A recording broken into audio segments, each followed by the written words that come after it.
And we'll start off this episode with a easy casket, assuming that it's good. I'll obviously not put it in the video if it's not good.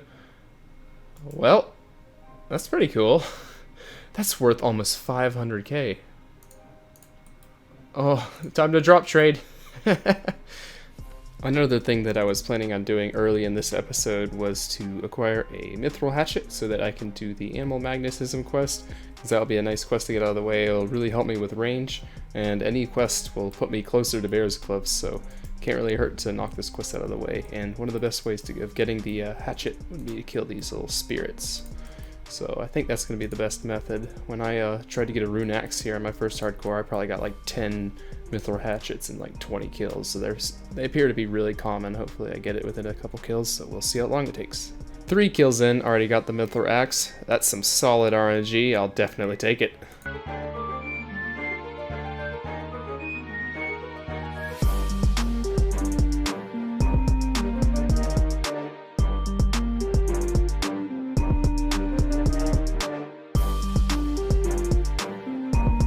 Check me out, rocking my headless gardener pet. Probably one of the only ones in the game with one right now. It's because I'm probably the only one doing the quest right now. Quickly get the head, get it. These stupid leeches are so annoying, I hate them with a passion. I just saw this guy doing some Slayer, balling in that gear. And there's another quest done, Creature of Frankenstrain. I always said Frankenstein, but it's actually Frankenstrain. I wonder how many people actually know that. Look at this level 4 gardener, I think he's gonna own me. Uh-oh, where do we dig? Oh, yep, there's Pirate's Treasure done. Another easy quest, so a little bit closer to Bear's Gloves.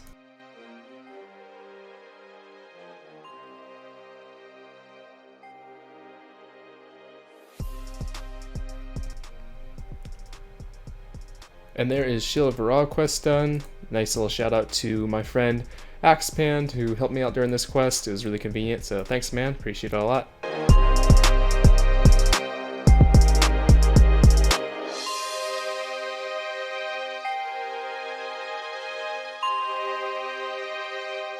There's Anakra's Layman done. It's a completely random quest. I was just sort of going down the quest list and decided to do it. All these quests are just for the quest points. I'm not really doing them in any particular order. There's another one down, and we unlock the nice camel mask and a camulet, so we have a teleport down to this place now, which is kind of nice. There's Spirits of the Elid done. Another desert quest. I'm knocking out all the desert quests right now, I guess. Oh, 49 prayers as well. That actually unlocks redemption, which could, who knows, it could potentially save me one day. You never know.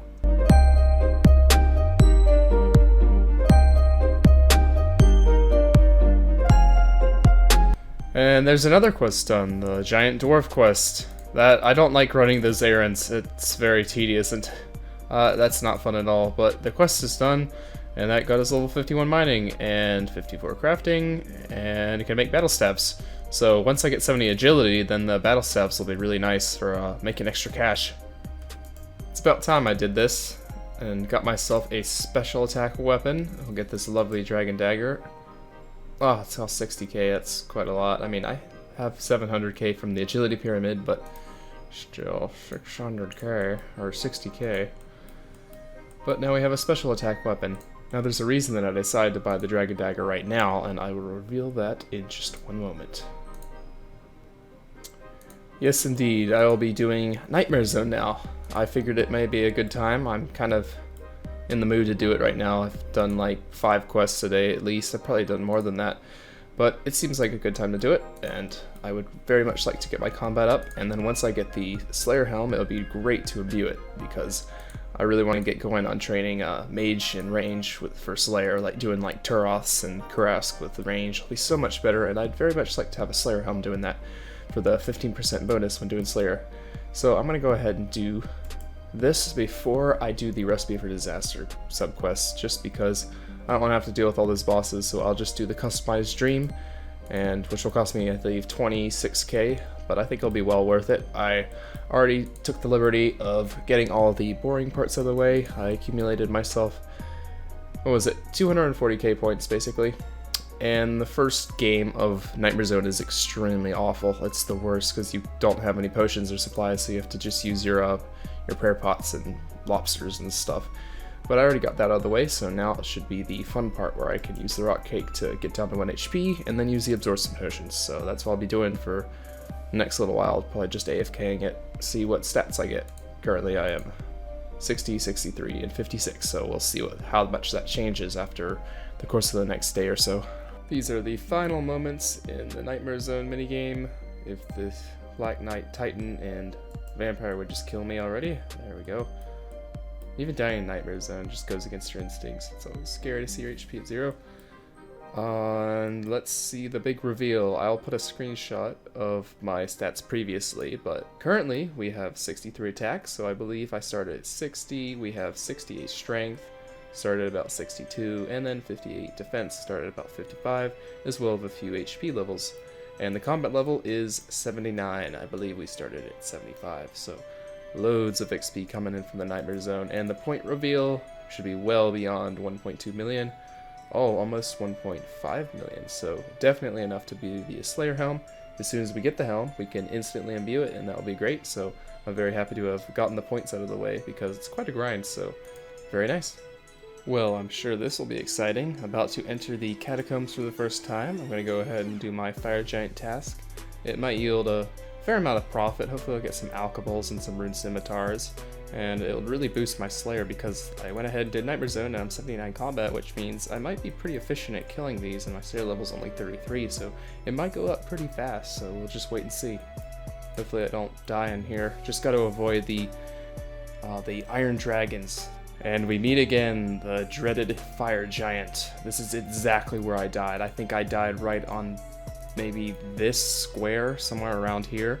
I specifically remember running back and picking up all my stuff and having to loot my Ring of Life, which wasn't activated, unfortunately. So I'm gonna get my vengeance by slaughtering all of these guys with my help of my friend Fezezi, or whatever his name is. I'm sure he'll give me a little hand. I just realized this like a few kills into the task, but I actually have an attack and strength level that equals 130, which means that I can enter the Warriors Guild and get myself a Dragon Defender. So it probably would be more efficient to go ahead and get that, aside from using my Rune Kite Shield, which isn't nearly as efficient, because I actually don't even need it. I'm using Protection Prayers, so it doesn't do anything for me. So it would be much more efficient to go and do that, so I'll probably wrap up this trip as quickly as I can and go and get the Defender pretty soon. And it begins, the long and terrible Defender grind. Oh yeah, and just quickly, here's the stats that I'm starting with. Let's see what they are after the Defender grind, because usually after the grind you have a considerable raise in your combat stats. You'll go up a ton of experience, so we'll see what happens after I get the Dragon Defender. Boom! About 20 kills in, got the Bronze Defender. Not bad. Second Iron Defender coming in, that was about 40 kills. Still not terribly dry, so doing well still. And there we have it, 70 strength. That's the first combat related skill in the 70s. That's a really nice number to see in the stats. So now I get the other two, probably get defense and attack there as well, and then that'll be really nice. I also had forgotten, but I also got 80 combat on that strength level, so that means 5 more combat levels until I can use Neve for our Slayer Master, and that'll be when Slayer gets really good. Steel Defender. And there's the Black Defender, another one down. Mithril Defender, another one down. On to Adamant. You're kidding. Oh my gosh. I just got back-to-back Mithril Defenders. No. Oh, while I was recording that clip, I still had my Black Defender equipped, so the game registered that I didn't have it. But the one time I get super lucky, I can't believe that I have 2 Mithril Defenders now. Alright, so that little mishap with the Mithril Defender didn't really matter because that was probably less than 10 kills later. I got the Adamant one. Yes, this is one of the best Defender grinds ever. It has been so fast. I think I was under the drop rate for every single one. I'm almost entirely sure that it's 1 out of 50 for all the Defenders, and then you have 1 out of 100 for the Dragon ones. So I feel like I've gotten way under that. I feel like I've gotten extremely lucky, which can only mean one thing. I'm gonna go like 800 dry with the Dragon, but we'll see. Only time will tell. I guess I'll head right over there. And here's the first large Cyclops killed, and unfortunately I didn't get anything. But I do realize that these things are actually more dangerous than they first appear. They're level 106 combat, and it's actually considerably more dangerous than the other ones, so I'm gonna have to be careful. I was debating on whether I should use prayer for this. I don't know if I want to prayer flick, because if I DC and I'm prayer flicking, that's obviously not going to help me, and there's a chance I could die. So I think I'm just going to try to play it safe by standing in this corner and trying to prayer flick, and if I do DC, I believe this is the only Cyclops that can attack me. If I DC'd in here, you know, even if I aggroed the Cyclops I was on and killed it, then another one would aggro me and maybe potentially kill me. So I think I'll be semi-safe in this corner. I really hope so. No! What is that? Oh man. Oh man. We got a clue scroll. I forgot that those things drop clue scrolls. Let's see what it is, if I can complete the first step. I have no idea who that is, but since it's an anagram, I can likely do it. Whoops, I actually can't do it. It's actually one of the elves in tier, I don't know, the elf place, whatever it's called, Ledia or something. But I'm gonna have to do Underground Pass first, and instead of dropping it, I think I'm gonna use that as a motivator for getting some of those quests done, because I need Underground Pass for Bear's Gloves anyways, and it's a nice quest to get out of the way. It unlocks some new areas, so I guess I'll just use this as a little motivator and get that done sometime during this episode. Silver ore! No, another rare drop table drop. Gosh darn it, it's always the Dragon Defender that gets me. I've never had an early Dragon Defender, never under the drop rate. I actually still technically am not under the drop rate, but I've already gotten 2 rare drop table drops, so that's really frustrating. There it is. The glorious Dragon Defender has been acquired, and it took me nearly exactly 100 kills. So I can't really count myself as being super lucky or unlucky with the Dragon Defender at least. I was very lucky with the preceding Defenders, but Dragon Defender right on cue. I'm glad I didn't go super dry, but finally have a good best in shield slot weapon. I think that is best in slot. You can't really get much better than this. 95 strength bonus. Very nice. Finally progressing to some really nice top tier gear. Look at that.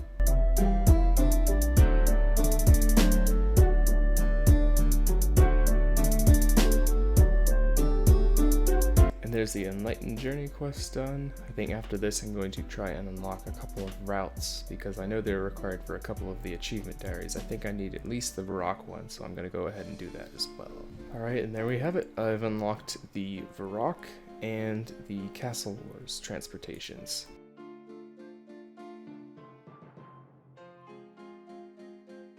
I think that the game is just trying to tell me that I need to get back to doing quests at this point, because these coordinates require me to go to Crandor, so I guess I'm gonna have to do Dragon Slayer now. I killed a guard and got a medium clue scroll, and just like the hard clue scroll, I can't do it until I get back to questing, so I should go ahead and get started on that, because the game really wants me to do it. Watch out, watch out, watch out, watch out!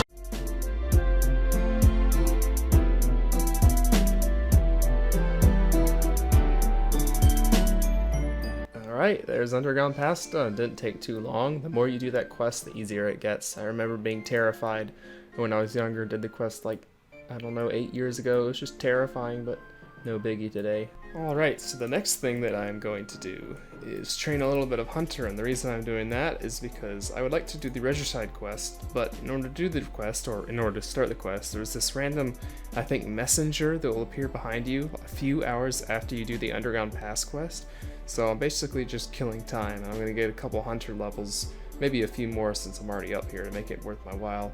And I'm going to do the Fremenic Easy Diary. So I'm getting that last requirement out of the way because Hunter is my lowest skill at only level 9. So I'm going to get that up a little bit, do the Easy Diary for the Fremenic place, which will allow me to instantly bank Snape Grass when I pick it up. And I want to farm a bunch of Snape Grass. Oh, bad start. Already got away. Anyways, I'll be back at 1100. Oh, speak of the devil, here's the messenger. See, told you. Right in the middle hunting. He's standing right on top of my bird. Get off, dude.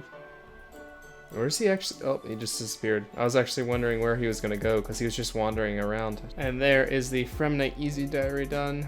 Give me my lamp and my sea boots. I don't actually know what they do. but we'll take that Erdler experience. So I remember about 7 or 8 years ago when I first did this quest, and this is probably the most frustrating thing I ever did in this game. And it's actually not that hard. I don't know why I struggled so much. I think you just click this one twice. You let that go in the green, and you click that, and then you just add coal slowly until this little lever goes all the way to the green. And then the green bar fills up. I'm pretty sure this took me like over an hour. I just kept screwing up, and I don't know, I was young. Young and naive. Look at that, it took me like 15 seconds to do it this time.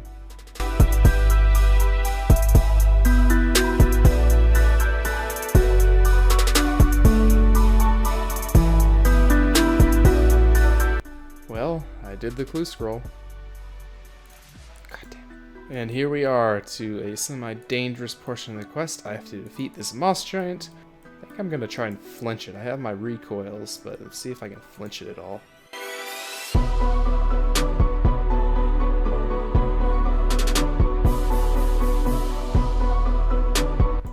And it's dead. Get out of here. Give me my seed.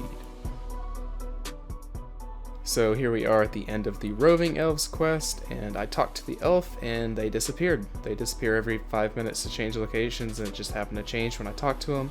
I'm not sure if he'll actually still give me my reward. We'll find out. But I did give a lot of thought into this, and the bow seemed more appealing. But then I realized that the Lizardman Shaman safe spot was nerfed, or basically it wasn't even nerfed, it was completely taken away. So now you actually have to melee them pretty much. So the bow is kind of less valuable now. I feel like I'll only use the bow against Jad, and I just think I could probably just get away with using a rune crossbow against Jad. And I think the shield will benefit me a little bit more because of the Lizardman Shaman being nerfed, or the safe spot being nerfed. So I'm going to go with the shield. I've never gotten the shield before, but it gives really good range defense, so that will be great against the level 90s while doing the Jad fight pits. So let's see if he gives it to me. No luck he does, even though he's not here. Oh, interesting. But there's the quest done, and there's a shield that I can't wield yet. Here we are at the Nightmare Zone reward chest, and I was thinking that I might just go ahead and imbue the shield, because I believe that if you imbue the shield, it doesn't degrade. Or it does degrade, but it keeps the maximum stats, so it only costs 4,000, which is literally nothing, so it may as well. And I believe that might put it up to about 80 range defense, which is amazing. So hopefully that's right. I can't actually tell because I can't wield it, so I'll need to get 70 defense first. But it's imbued, so I assume it's better than not imbued. Now, seeing as I got that nice little group of quests done, I think this is a pretty reasonable place to wrap up the episode. It's getting pretty lengthy, so I'm going to go ahead and stop now. I got a fair amount of stuff done. I did the Underground Pass quest, of course, that iconic quest that everyone dreads, and then Registide, Roving Elves, a couple other things, so we are sitting at 140 quest points, which means I should only need 25 more, 35 more actually, until I have the required amount for Bears Clubs, which will be nice. And it just so happens, why does this guy have a pot belly? And it just so happens that I actually have a lot of really easy quests to do, so that should be going pretty quick. One example would be the Monk quest. This quest literally takes 3 minutes to do, and that's a free couple of quest points right there. So I have a lot of easy quests that I still have left to do. I just knocked out some of the harder ones, so I have a feeling I should be able to get at least 20 or 30 quest points in the next episode. I'm really gonna grind out all those easy ones because I intentionally waited to do those until the end. I kind of wanted to get all the not hard, but the longer quests out of the way. And another one I could do is probably One Small Favor. Maybe I could do that next episode. But enough rambling. I'm just going to thank everyone for watching, and see everyone in the next episode. So take care.